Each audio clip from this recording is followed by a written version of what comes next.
বন্ধুরা, subway Surfers এই গেমটা এমন একটা গেম যেটা আপনি নিশ্চয়ই জীবনে ঘন্টার পর ঘন্টা খেলেছেন। এই গেমের যাত্রা শুরু হয় 2010 সালের আশেপাশে, যখন সিলভেস্টার জেনসন এবং বডি মুনুর মিলে সাইবো গেমস নামের একটি কোম্পানি শুরু করেন। তারা দুজনেই ডেনমার্কের বিখ্যাত animation institute the animation workshop থেকে পড়াশোনা করেছেন এবং 2009 সালে তারা একটি শর্ট ফিল্মের জন্য বেস্ট অ্যানিমেশন মুভি অ্যাওয়ার্ড জিতে নেন।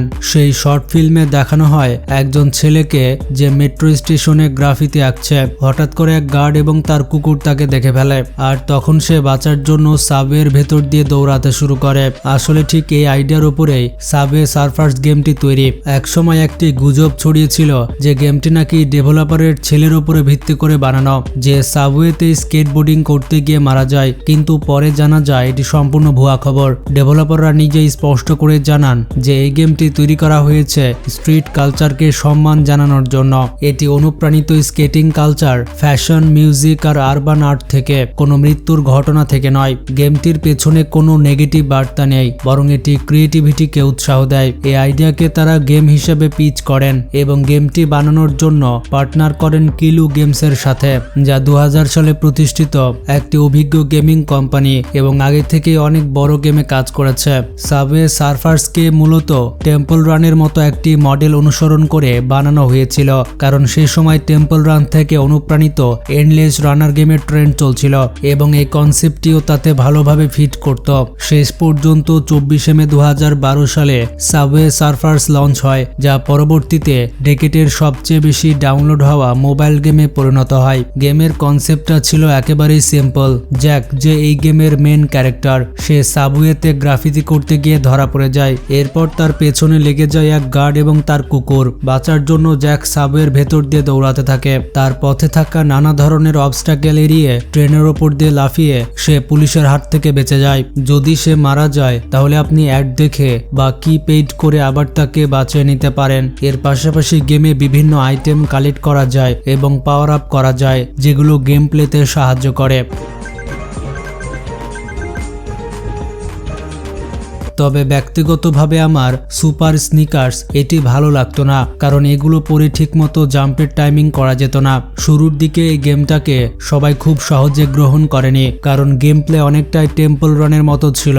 কিছু ক্রিটিকের মতে তখন এন্ডলেস রানার গেমের মার্কেট ইতিমধ্যে ওভারক্রাউডেড হয়ে গিয়েছিল এবং এই গেমে তেমন নতুন কিছুই নেই। তবে সব ক্রিটিকই এমনটা ভাবেনি। ধীরে ধীরে এই গেম মানুষের পছন্দের তালিকায় উঠে আসে। খুবই অল্প সময়ের মধ্যে এটি অ্যাপ অফ দ্য উইক হয়ে যায়। গেমটির পপুলারিটি এবং মাসিক অ্যাক্টিভ ইউজার দুটোই দ্রুত বাড়তে থাকে এবং এটি একের পর এক রেকর্ড ভাঙতে শুরু করে। রিলিজের মাত্র 8 মাসের মধ্যে এই গেমের ডাউনলোড সংখ্যা 10 কোটিতে পৌঁছে যায়। এরপর 2014 সালে তা বেড়ে দাঁড়ায় 50 কোটি। 2015 সালে হয় 1 বিলিয়ন, আর 2017 সালে এটি বিশ্বের অন্যতম সবথেকে বেশি ডাউনলোড হওয়া মোবাইল গেমে পরিণত হয়। 2018 সালে সাবওয়ে সার্ফার্স বিশ্বের সবথেকে বেশি ডাউনলোড হওয়া গেমগুলোর একটি হয়ে যায়। 2018 সাল পর্যন্ত গুগল প্লে সহ সব প্ল্যাটফর্ম মিলিয়ে এই গেমের মোট ডাউনলোড সংখ্যা 3 বিলিয়নের বেশি ছাড়িয়ে যায়। গেমটির এই বিশাল সাফল্য দেখে এর উপর ভিত্তি করে একটি অ্যানিমেটেড সিরিজও তৈরি করা হয়।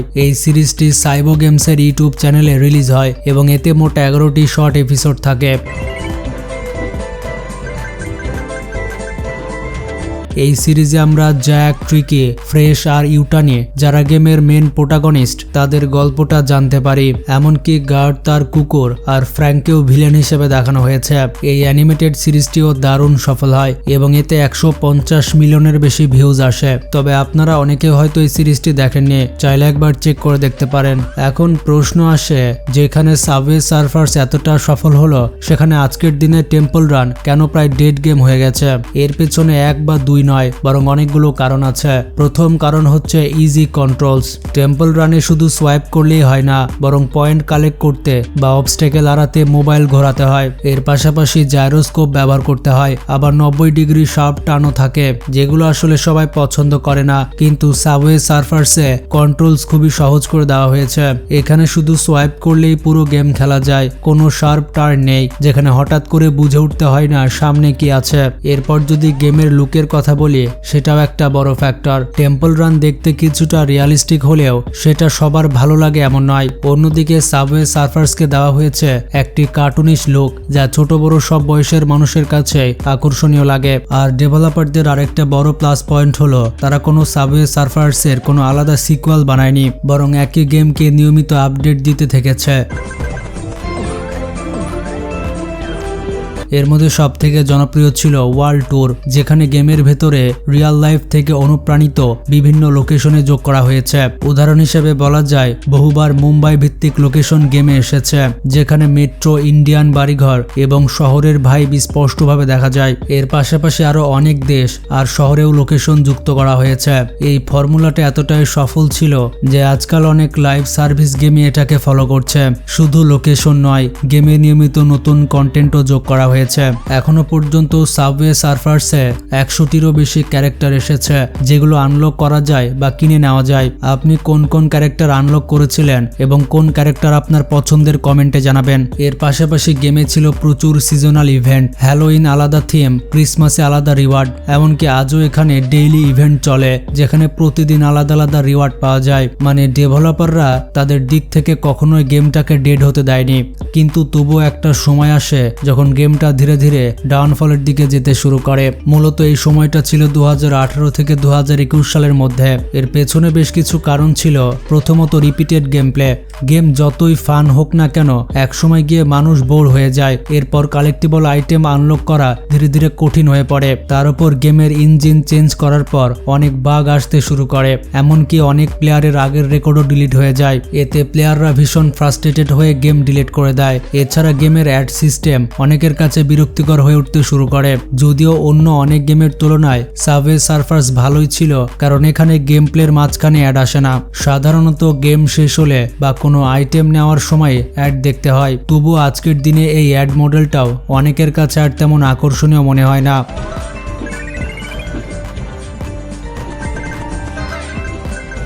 কারণ আসলে বিষয়টা এমন না যে এখনকার বেশিরভাগ মোবাইল গেমে অ্যাডস থাকে। আজকাল বড় বড় পাবলিশারদের দিক থেকে যে মোবাইল গেমগুলো আসছে সেগুলোতে সাধারণত অ্যাডস থাকে না, সেখানে থাকে শুধুমাত্র মাইক্রো ট্রানজ্যাকশন। আলাদা কথা হলো এই মাইক্রো ট্রানজ্যাকশনগুলোই আজকাল প্লেয়ারদের বিরক্ত করছে। আর যদি সামগ্রিকভাবে দেখা যায়, মোবাইল গেম অনেকটাই ইভলভ হয়ে গিয়েছে। আগে যেখানে শুধু ক্যাজুয়াল গেম আসতো, যেমন সাবওয়ে সার্ফার্স বা অ্যাংরি বার্ডস, এখন সেখানে মিড কোর আর হার্ডকোর গেম মোবাইল আসছে, যেগুলোর গেম প্লে অনেক গভীর। এই গেমগুলো থেকে আপনি সহজে বোর হয়ে যান না, কারণ এখানে রিপিটেশন নেই, বরং প্রতিবার খেললে নতুন একটা সম্ভাবনা সামনে আসে। আর এই কারণেই পুরনো ক্যাজুয়াল গেমগুলো আজকের মার্কেটে টিকে থাকতে পারছে না।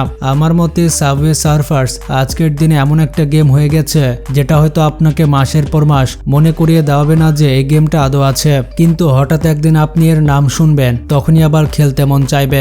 সম্ভবত আপনি 2-3 ঘন্টা খেলবেন, তারপর আবার আনইনস্টল করে দেবেন। তবে এই গেমের একটা সুবিধা হলো এর ডাউনলোড সাইজ এতটাই ছোট, যে কোনো সময় যে কোনো জায়গায় সহজে খেলতে পারেন, আর এর জন্য কোনো বন্ধুরও দরকার হয় না। বাংলাদেশ ভারতের কথা বললে এই গেমটা প্রায় ডেড গেমই বলা যায়। মানে আগের তুলনায় এখন খুবই কম মানুষ এই গেমটা খেলে, কিন্তু গ্লোবাল লেভেল 2022 সালে এমন একটা ঘটনা ঘটে যার কারণে এই গেমটা যতটা জনপ্রিয়তা হয়েছে ততটা আগে কখনোই হয়নি।